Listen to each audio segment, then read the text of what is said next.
नमस्कार बंधुगण बंधु मैंने आपण मैंने समस्त को आज ज्योतिष कार्यक्रम को स्वागत। आज ज्योतिष कार्यक्रमटी कुंभ राशि व्यक्ति विशेष मान बहुत गुरुत्वपूर्ण अटे, बहुत ही खास अटे। कारण कुंभ राशि व्यक्ति विशेष मानकर जीवन यही पवित्र महाशिवरात्रि ठारू संपूर्ण रूप से बदलवाक जाऊँगी। कारण ग्रह नक्षत्र मानकर चलन रे एक बहुत बड़ परिवर्तन होगापी जाऊँगी, जहाद्वारा एमानकर जीवन में चली समस्त दुख कष्ट एवं समस्यार अंत होगापी जाऊँगी। आपणकर 10 मिनिट समय आपण निज पाई दियंतु। आपणकर व्यस्तबहुल जीवन मध्य आपण निज पाई बा निज विषय रे जानतु।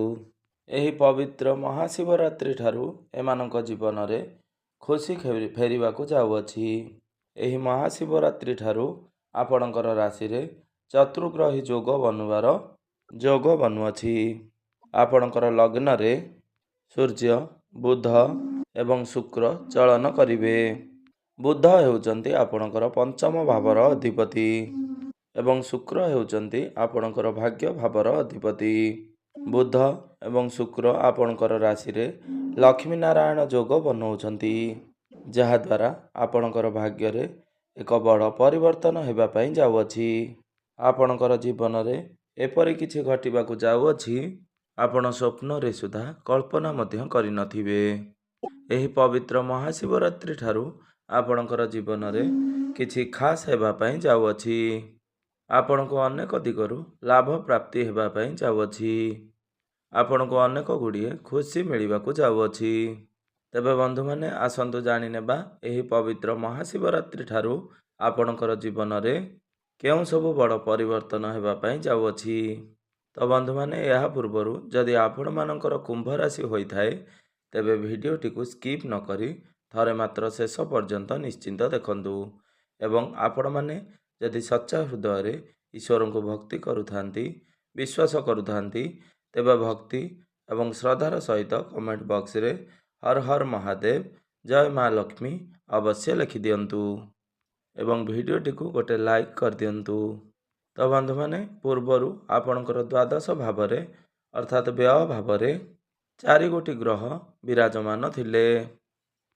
बुध शुक्र सूर्य एवं मंगल आपणकर द्वादश भाव विराजमान थिले, जहाद्वारा कि आपणकर अनेक गुड़िए खर्च हो जाउथला। आपण जो भी कार्य हाथ देउथिले आपण को सफलता प्राप्ति हो पारु नथिला। आपणकर स्वास्थ्य बारंबार खराब होउथला। धन जनित समस्या आपणकर लागी रहिथिला। आपणकर आर्थिक संकट देखा देउथिला। आपण बहुत अधिक मानसिक चाप भितर रहुथिले। शिक्षा क्षेत्र रे एवं भाग्य आपण को साथ देउ नथिला। आपणकर व्यापार वाणिज्य रे बारंबार लॉस हेउथिला। आपण ऋण नेउथिले किंतु ऋण सुझी पारु नथिले। ऋणर भार आपणक उपरे बढ़ी चलीथिला।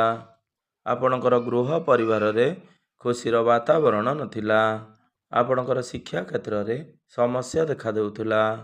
आपणकर अजथारे टंका खर्च हो जाउथिला। समाज रे आपणकर मान सम्मान नथिला। आपणको चाकरी प्राप्ति हो पारु नथिला। आपण संतान संतति की नहीं चिंतार रहुथिले। आपणकर व्यापार वाणिज्य रे लॉस हेउथिला। आपणकर प्रेम जीवन रे समस्या देखा देउथिला। तेबे एही भली जहाँ भी समस्या आपणकर जीवन रे सब चालुथिला ताहा एबे एही महाशिवरात्रि परठारु संपूर्ण रूप से दूर होगा पई जाउछि। एही पवित्र महाशिवरात्रि परठारु आपण को पुनर्बार खुशी फेरिबाकू जाउछि। आपणकर जीवन रे नूतन सूर्य उदय होगा पई जाउछि।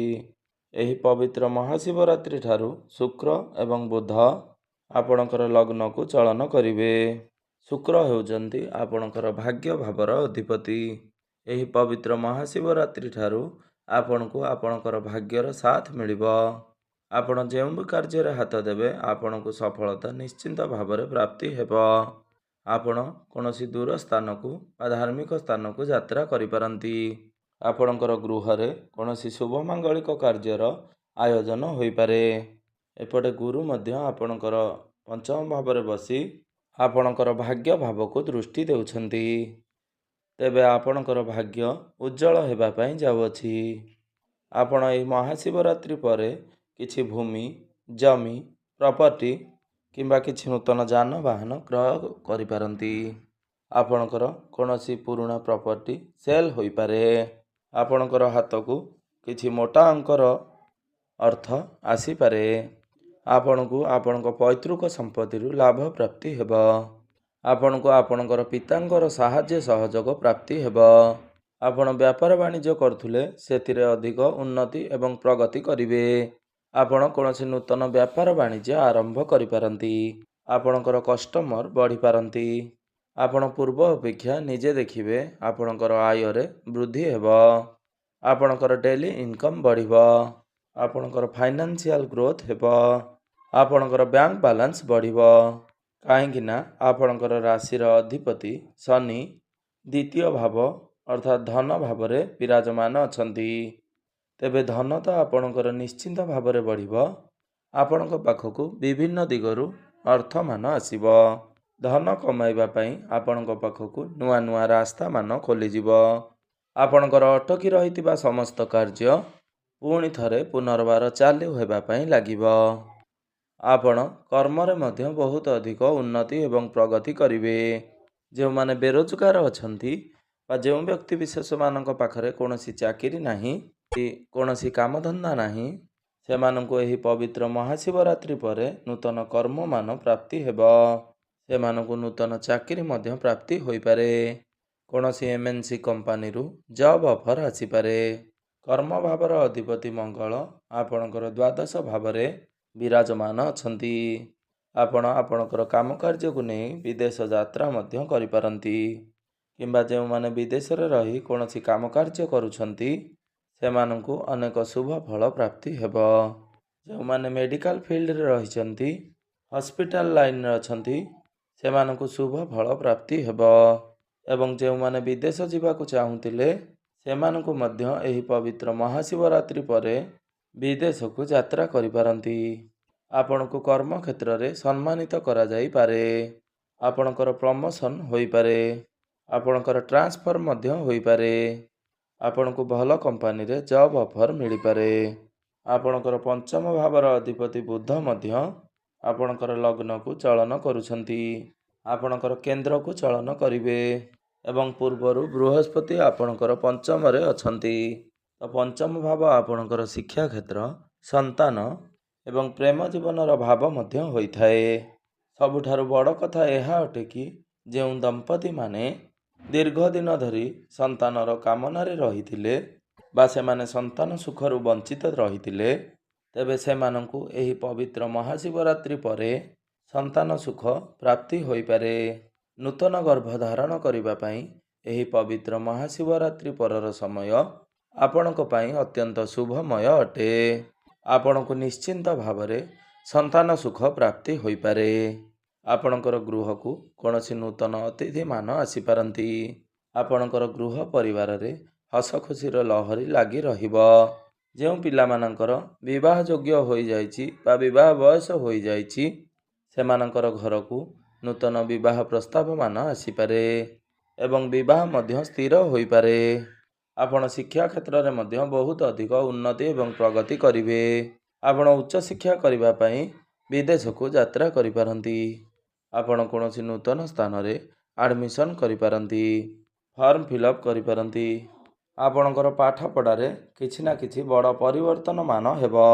ଏହି ପବିତ୍ର ମହାଶିବରାତ୍ରି ପରେ ଯଦି ଆପଣଙ୍କର କିଛି ନା କିଛି ଏକ୍ଜାମ୍ ଅଛି, କିଛି କମ୍ପିଟେଟିଭ୍ ଏକ୍ଜାମ୍ ଅଛି, ତେବେ ସେଥିରେ ଆପଣ ନିଶ୍ଚିନ୍ତ ଭାବରେ ଉତ୍ତୀର୍ଣ୍ଣ କରିବେ। ଆପଣ ଯଦି କିଛି କମ୍ପିଟିସନରେ ଭାଗ ନେଉଛନ୍ତି, କ୍ରୀଡ଼ା କ୍ଷେତ୍ରରେ ଭାଗ ନେଉଛନ୍ତି, ଆପଣଙ୍କୁ ସେଥିରେ ମଧ୍ୟ ସଫଳତା ଲାଭ କରିବେ। ଆପଣଙ୍କର ମନପସନ୍ଦର କଲେଜରେ ଆଡ଼ମିସନ୍ ହୋଇପାରେ। ଆପଣଙ୍କୁ ପ୍ରେମ ଜୀବନରେ ମଧ୍ୟ ସଫଳତା ପ୍ରାପ୍ତି ହେବ। ଆପଣଙ୍କର ପ୍ରେମ ଜୀବନରେ ପୂର୍ବରୁ ଯାହା ବି କିଛି ସମସ୍ୟା ଲାଗି ରହିଥିଲା ତାହା ସବୁ ଦୂର ହୋଇଯିବ। ଯେଉଁମାନଙ୍କର କଥାବାର୍ତ୍ତା ବନ୍ଦ ହୋଇଯାଇଥିଲା, ବେକବାଦୀ ହୋଇଯାଇଥିଲା, ସେମାନଙ୍କର ପୁନର୍ବାର କଥାବାର୍ତ୍ତା ହୋଇପାରେ, ପ୍ୟାଚଅପ୍ ହୋଇପାରେ। ଆପଣଙ୍କର ଜୀବନରେ କେହି ନୂତନ ପାର୍ଟନର ଆସିପାରନ୍ତି। ଆପଣଙ୍କର କାହା ସହିତ ସମ୍ପର୍କ ସ୍ଥାପନ ହୋଇପାରେ। ଆପଣଙ୍କୁ ଭ୍ରମଣ ସୁଖ ପ୍ରାପ୍ତି ହୋଇପାରେ।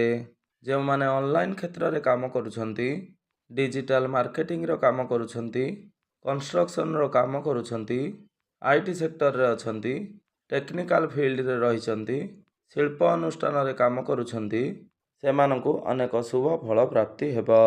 ଏହି ପବିତ୍ର ମହାଶିବରାତ୍ରି ପରେ ଆପଣଙ୍କୁ ବହୁତ ଅଧିକ ଛୋଟ ମୋଟ ଜାଗାକୁ ଯାତ୍ରା କରିପାରନ୍ତି। ଯେଉଁ ବ୍ୟକ୍ତିବିଶେଷମାନେ ପୂର୍ବରୁ ଋଣ କରଜର ମାୟାଜାଲରେ ଫସି ରହିଥିଲେ, ସେମାନେ ସମସ୍ତ ଋଣ କରଜର ମାୟାଜାଲରୁ ମୁକ୍ତି ପାଇବେ।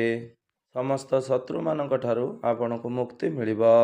ପୂର୍ବରୁ ଲାଗି ରହିଥିବା ସମସ୍ତ ସ୍ୱାସ୍ଥ୍ୟଗତ ସମସ୍ୟାରୁ ମୁକ୍ତି ମିଳିବ। ଆପଣ ନିଜକୁ ସ୍ୱାସ୍ଥ୍ୟବାନ ଅନୁଭବ କରିବେ।